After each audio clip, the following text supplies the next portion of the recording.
Get ready for a new episode of The Holly Hall Show, the one and only podcast made to teach people who want to evolve like you.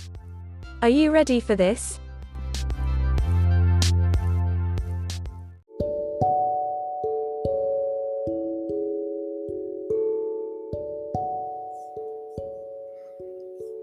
Welcome to the Holly Hall Show. Have you ever wondered when you have evolved? Have you evolved? Are you evolving? There are 10 specific secrets to knowing when and how and if you have evolved. And I'm going to let you know what they are next. My name is Holly Hall. I am the owner of Ask Holly Hall. I'm a master astrologer. I have a background education in philosophy and psychology, neurolinguistic programming, past life regression therapy, and currently being certified in hypnosis therapy. What I do with this is I help my clients evolve, hence the topic of today's podcast, period. I say period because it is extremely important to know that this is a period in your time. It is the end of a time and the beginning of a new time. Every single day, we need to end our day in a period because it's about to begin a new sentence or a new paragraph the next day. But often what we do is we create a continuation of the sentence, the dialogue, and the paragraph that we had the day before, and the day before, and the day before. Now, if I were to give you one reason, one example of how you are not evolving, that is it. So each day, you wrap your day up with gratitude. Not with, I should have done this, I should have thought this, I should have said this, I should have, could have, would have, which all of us default to, including myself. But what you want to do is end it with 3 gratitudes, and that is a period at the end of a sentence, a period at the end of the day, a finalization of a string of events, or in a sentence, in a string of words, that ends your day with thoughtful, thankful understanding that your day has ended and a new one will begin tomorrow. And tomorrow you don't have to be the same person that you were today. That is the biggest misconception.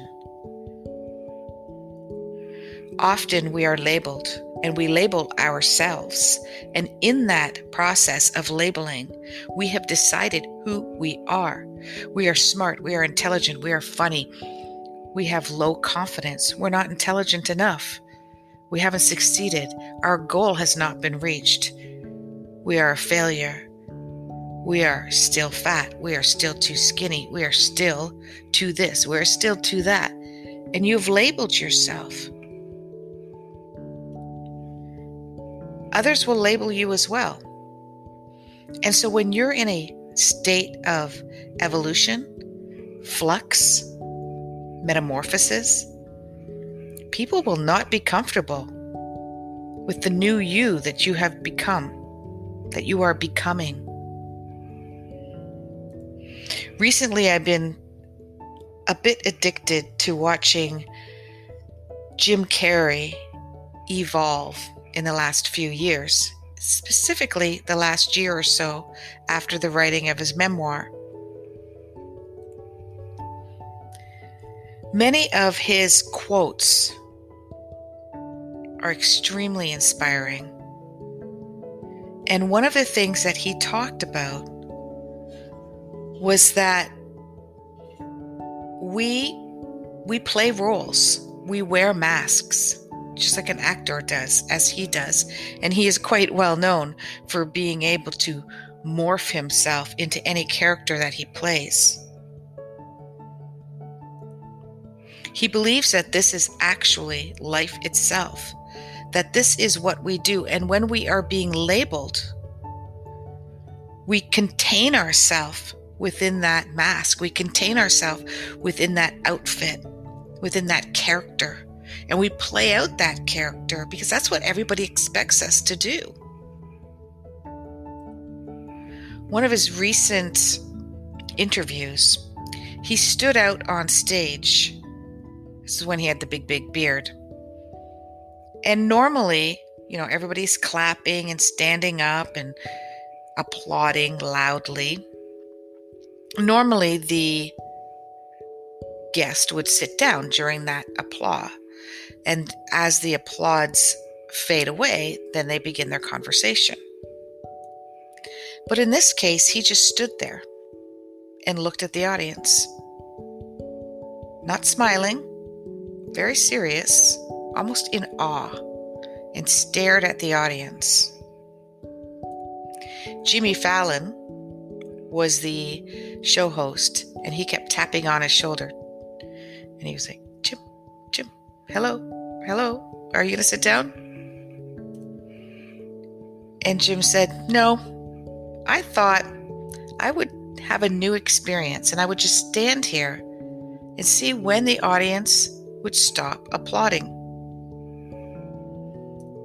It was interesting because when he did turn around to say this to the show owner, they stopped applauding. And when he turned around and looked at the audience again, they started to applaud again. What I was fascinated by this was his quest.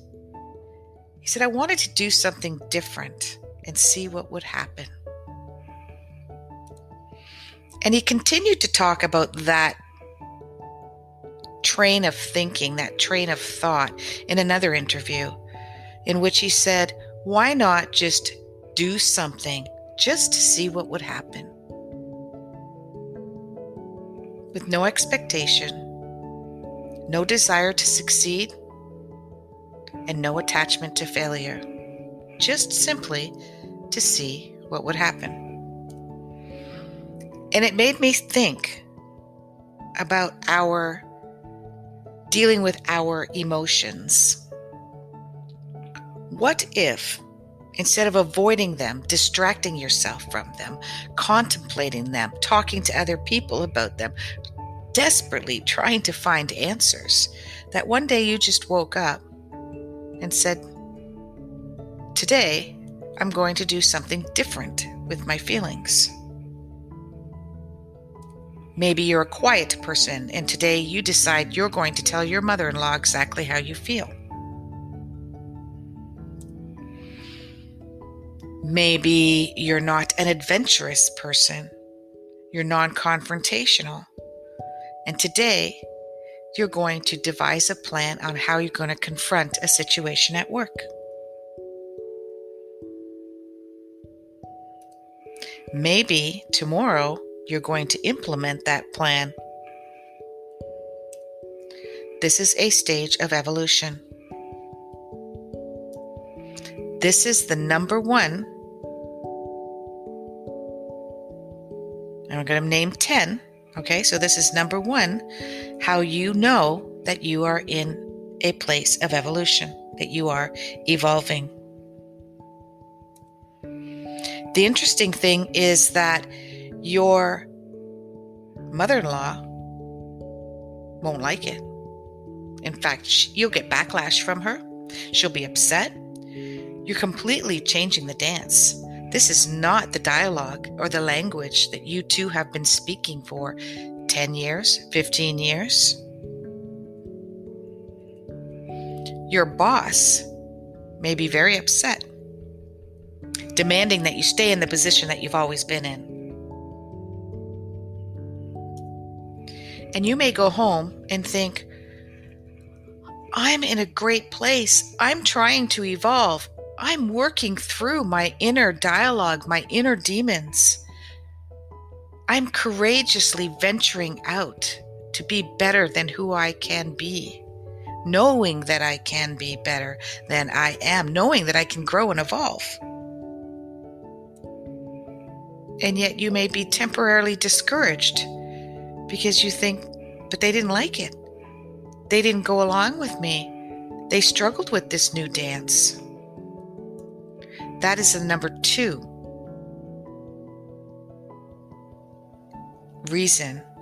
experience that you will have when you know that you're in a state of evolution, of evolving.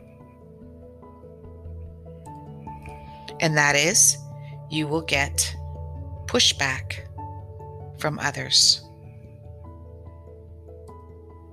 This does not mean you need to stop. It just means that they either need to step away or follow your lead. And that takes time. The number 3 way that you know that you are in a state of evolution is that you feel uncomfortable. You're not sure how to take the next step. And when you take a step here and you take a step there, you stumble, you fall, you're out of line. And that's how you know you're in a state of evolution, you're a state of metamorphosis. Because let's face it, you have to get to know your new self as well.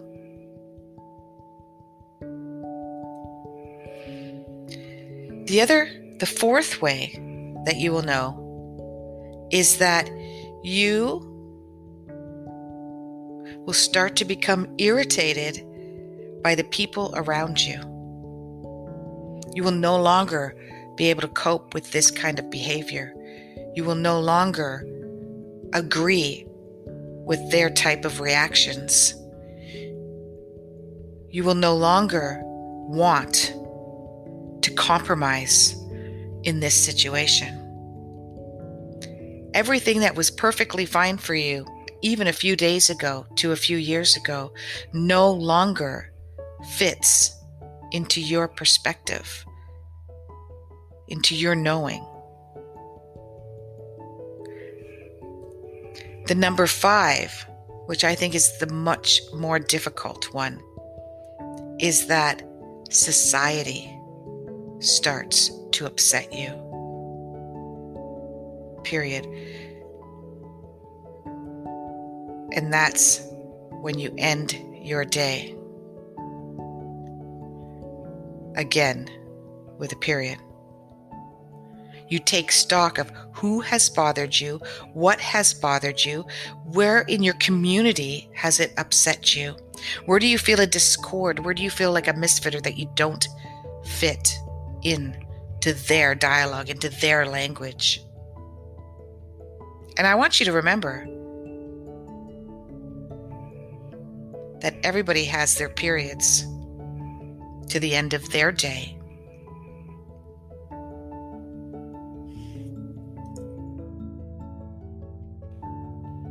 Think about that one for a second. Period.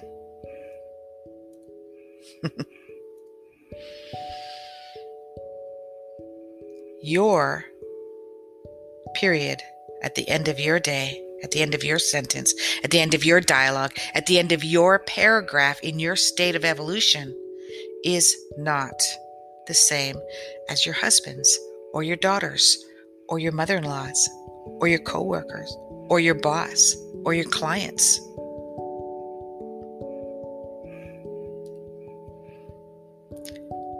And that's why I say end the day with a period.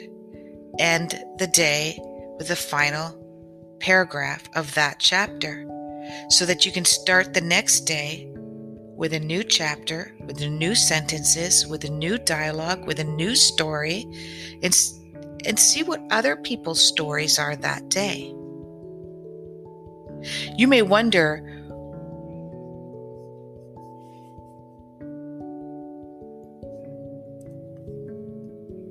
why was Marion at work so grumpy, miserable, detached, unattainable, difficult to communicate with yesterday.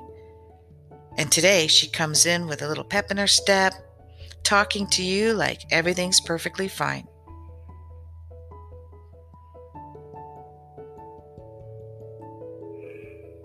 And you may be confused. What's up with her? Why did she give me such a hard time yesterday? Everything seems perfectly fine. I don't understand. You may have spent all night, because you didn't end that day with a period, trying to problem solve how you can approach her today. And yet, it seems that there isn't a problem to be approached. And that is because Marian did a reset. Marian ended her day in a period, and she is beginning a new day with a new attitude. Maybe she problem solved all night and realized she wasn't really that upset about it anymore.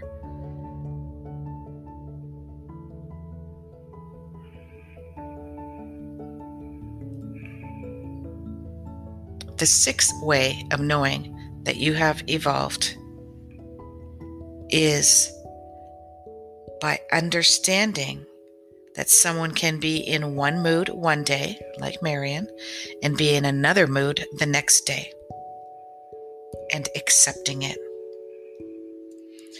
The seventh phase of evolution, when you know you're evolving, and don't forget, at the very end, I'm going to let you know when you know you have evolved, when you know you have reached that pinnacle, that finish line.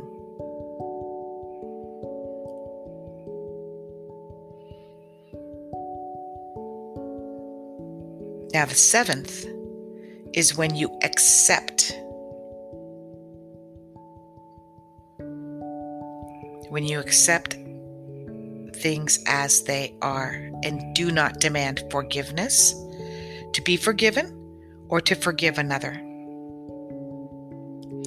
This one is a doozy, because you may have some people in your life that you've been harboring resentment, anger, hurt for years and years and years, trying to find a way to let go of the pain, trying to discover how you can forgive them. And yet, when you realize that acceptance is a key, there is no need to forgive. And that includes accepting yourself for the choices that you made. Accepting doesn't mean that you like it, or you like them, or that you wouldn't have wished it was different. It simply means acceptance.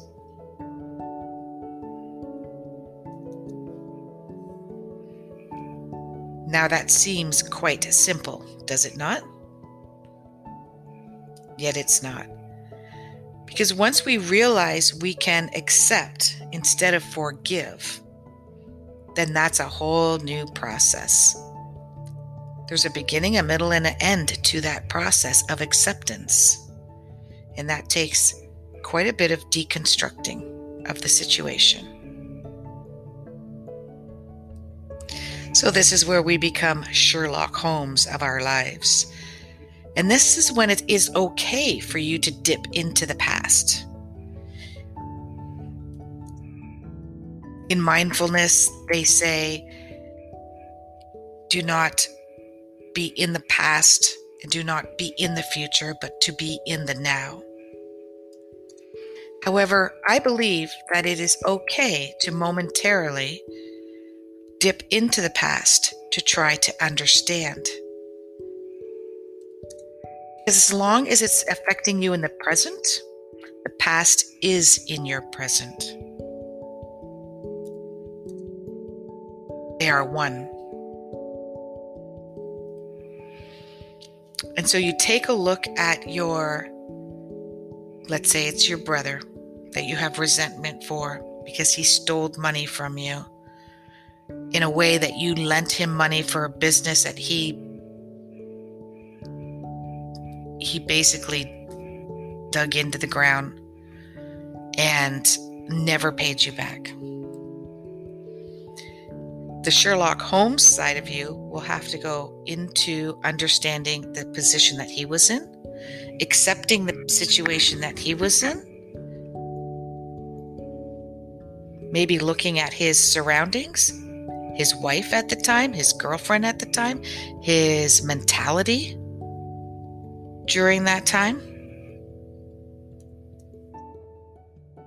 You may have to look at yourself. Who was I then? Who am I now?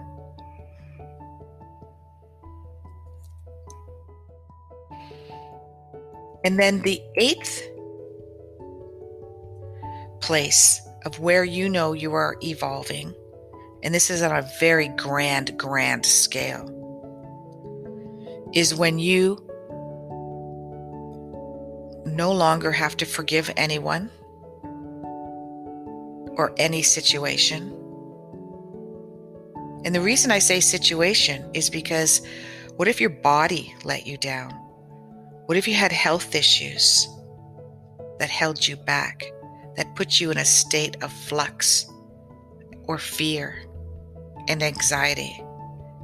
Even that situation, people may try to find a way to forgive. This is when a lot of people say, I don't believe in God. Why would a God put me through this?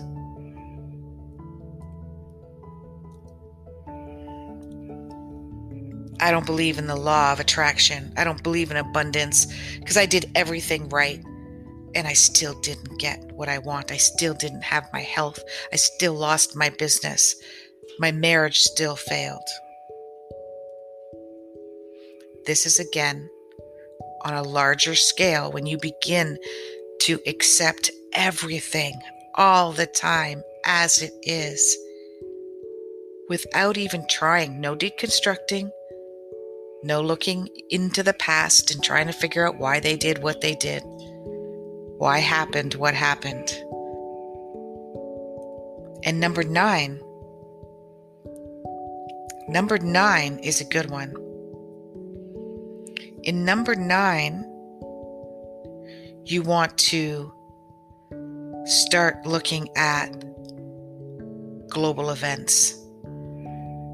Other people of all races, of all religions, of all societies and culture, whether they're powerful and rich and wealthy or not powerful and poor and struggling.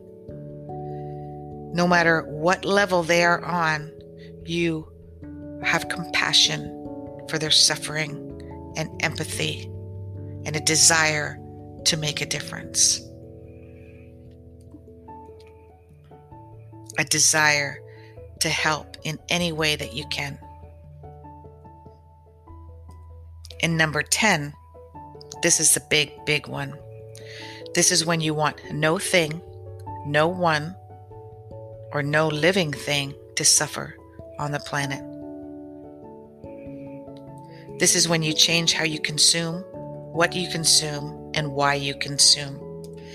This is when you go down the rabbit hole of investigating and educating yourself in order to make the best choices that will affect everyone, everything, every living being on the planet. And I mean fish, trees, the air, people, the land, the atmosphere, the waters, the oceans. Now, it doesn't have to be that big. When you're at the very beginning of stage 10 in your evolution, you will pick what is your passion. It might be that you start using more natural pharmaceuticals. You might become vegetarian. You may start only purchasing organic clothing. Whatever you choose to begin that journey, there's no judgment.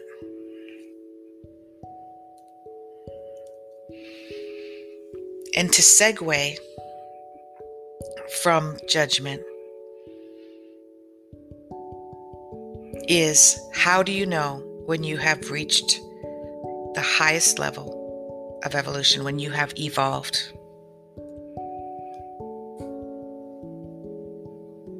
And this is where I want you to have no judgment. No judgment for yourself and no judgment for my answer. Only observation.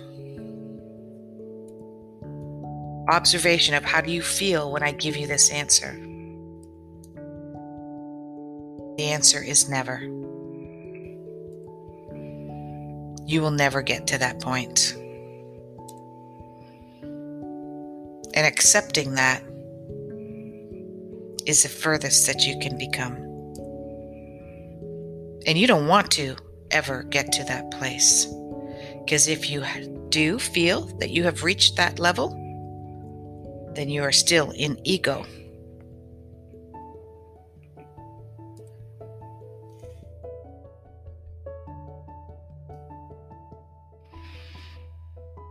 The universe never stops expanding. That has already been scientifically proven with all the most prominent physicists and astrophysicists in the world. It never stops expanding, and neither do you. There was always more to know. There was always more to become. And if you ask me, that's a pretty exciting place to be. Namaste. Period.